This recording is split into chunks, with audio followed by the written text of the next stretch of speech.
Ассаламу алейкум ва рахматуллахи ва баракатуху. Қадірменді тыңдарман қауым, бүгінгі біздің кезекті насихатымыз Абайдың діни танымы атты тақырыпта болмақ. Абай Құнанбайұлы ғұлама, ойшыл, ағын ағартушы, ұлттың жаңа әдебиетінің негізін қалаушы ретінде ел тарихында өшпес із қалдырғаны баршамызға мәлім.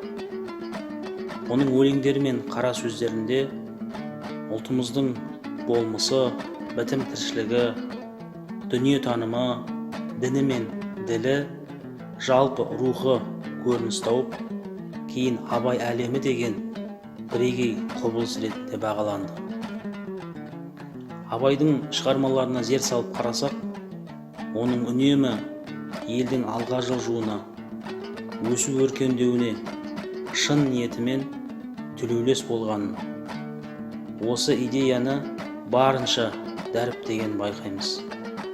Ал ілгерілеудің негізі білім мен ғылымда екенін анық білеміз.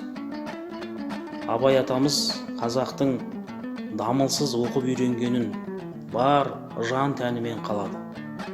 Ғылым таппай мақтанба деп, білім игермейінше биіктердің бағына қоймайтынын айтты. Ел дәулетті болу үшін ғылымды игеру керектігіне баса назар аударды. Ұлы Абайдың пайда ойлама, ар ойла, талап қыл, артық білуге деген өнегелі өсиетінде осы тұрғыдан ұғынуымыз қажет. Жалпы бұл тұжырымдар қазір де аса өзекті. Тіпті бұрынғыдан да зор маңызға ие болып отыр. Неге? Себебі 21 ғасырдағы ғылымның мақсаты ол биікке ұмтылу, алысқа құлаш сермеу екенін байқап отырмыз. Мына жаһандану белең алған заманда озық қоғам мен озат адам қалыптастырудың басты құралы бар. Ол дін. Дінсіз мемлекет, дінсіз қоғам да жоқ. Себебі әрбір ұлттың ұлттық құндылығы белгілі бір сеніммен ұштасады. Сол сеніммен адамдар бір-бірімен тығыз байланыста болып, бір-бірінің жанын ұғынады. Осы ретте дана Абайдың ұлтымызға қосқан зор еңбегі әлі күнге дейін ұлттың ұлы руханиятына айналып келеді.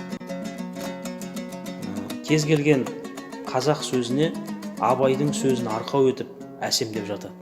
Неге? Өйткен себебі Абайдың қайсы бір сөзін алмай, қасиетті Құран аяттары мен ардақты пайғамбарымыздың өсиет сөз хадистерімен ұштасып жатыр.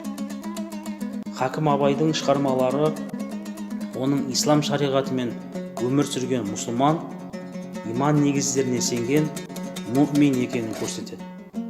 Дін саласында Абай атамыздың қосқан сүбелі еңбегінің бірі оның қара сөздері. Ұлтқа дін қандай керек болса, сенімге, дінге ғылым соншалықты маңызды екенін жиі айтады. Ғылымсыз оқылған намаз, тұтқан ораза, қылған қажылық ешбірі ғибадат ретінде болмайды дейді. Ғылымның бір аты ол ақыл. Қысқасы, ақыл, ғылым жаратушының адамға дүниені тану үшін жаратқан құрал екенін аңғарды. Исламға қатысты мұндай терең мағыналы ойларды Абайдың қара сөздерінен көптеп табуға болады. Мәселен, 38-ші қара сөзінде адаспай тура іздеген хакімдер болмаса, дүние ойран болар еді деп, дінді дұрыс білмесең, ақиқатты ізденбесең, соқыр сеніммен дүние ойран болатынын кесіп айтып кеткен. Расында Абайдың мұрасы өміршең, жылдан жылға өзінің құндылығын арттыра түсуде. Абай атаған талап пен еңбек қайратты танытса, терең ойыңыз ақыл, ал қанағат пен рахым жүректен туатын қасиеттер. Адам бойындағы осы үш қасиетті ерекше танып білуге тұратын таным екенін ақын атамыз малға достың мұңы жоқ, малдан басқа деген өлеңінде үш-ақ нәрсе адамның қасиеті: ыстық қайрат, нұрлы ақыл, жылы жүрек деп нақтылай түседі. Ыстық қайрат үнемі ізденіс үстінде, тек алға ұмтылу, жасампаз болу ұғымын аңғартса керек. Нұрлы ақыл елге сәуле түсіріп, ізгілікті амал жасау, Алла берген ақылды тек жақсылыққа жұмсау. Ал енді жылы жүрек деген ұғым бұл иманды, иман жүзді болу, адамдарға құрметпен қарау, олардың мұң-мұқтажын, көңіл күйін ұға білу, жалпы айналаға шуақ шашу дегенді білдірсе керек. Мінекей осы үш қасиет ізгілікті мақсатта пайдаланылған жағдайда толық адам деген мәртебеге ие боламыз. Ақыл, қайрат, жүректі бірдей ұста, сонда толық боласың, елден бөлек дейді Хакім Абай атамыз.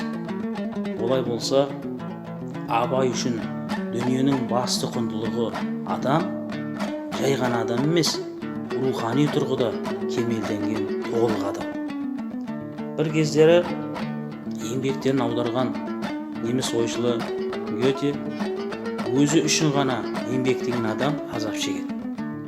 Ал басқалар үшін еңбек еткен адам олардың қуанышына ортақтасады деген болады. Мінекей осыны толықтырған Абай атамыз өзің үшін еңбек қылсаң, өзі үшін оттаған хайуанның бірі боласың дейді. Бұдан артық теңеу таппаспыз. Құдай жолында жүру көпке пайдаңды тигізу деп түйінді. Мінекей сан ғасыр бойы жеткен исламның да тірегі осы нәрсе. Дана, ойшыл қазақтың әр баласын ұлтжанды азамат етіп тәрбиелеуге шақырды. Оның мұрасы парасатты патриотизмнің мектебі, елдікті қадірлеудің негізі. Ендеше Абайды оқи отырып, біз өз айтқан кәміл мұсылман сипатына ие боламыз. 15-ші қара сөзінде, егер де есті кісілердің қатарында болғың келсе, күнінде бір мәрте, болмаса жұмасында бір, ең болмаса айында бір, өзіңнен өзің есеп ал. Сол алдыңғы есеп алғаннан бергі өміріңді қалай өткіздің екен? Не білімге, не ақиретке, не дүниеге жарамды? Күнінде өзің өкінбестей қылықпен өткізіппісің? Жоқ болмаса, не қылып өткізгеніңді өзіңде білмей қалыппысың деп нағыз шариғи нұсқау айтқанда Абайдың дініне беріктігін білдіріп отыр. Қорыта айтар болсақ, Абай Құнанбайұлы ұлт руханиятының жарқын шамшырағы мен көрнекті тұлғасы. Ислам ілімі мен ақылағын еліне насихаттаған ойшыл ұстаз. Абайдың шығармалары мен дүниетанымға деген көзқарасы халқымыздың ислам құндылықтарын танып білу үшін рухани негіз болары хақ. Абай таусылмайтын терең тақырып. Біздің көзіміз жеткен екі анық бар. Біріншісі, Абайдың діни көзқарастары бүгінгі жаһандану дәуірінде адастырмас бағдаршам іспетті. Бұл бүгінгі қоғамға ауадай қажет нәрсе. Екіншісі, әуезов айтқан Абайдың діні сыншыл ақылдың, адамгершіліктің діні деген тұғырлы тұжырым ешқашанда ескірмек емес. Ассаламу алейкум ва рахматуллахи ва баракатух.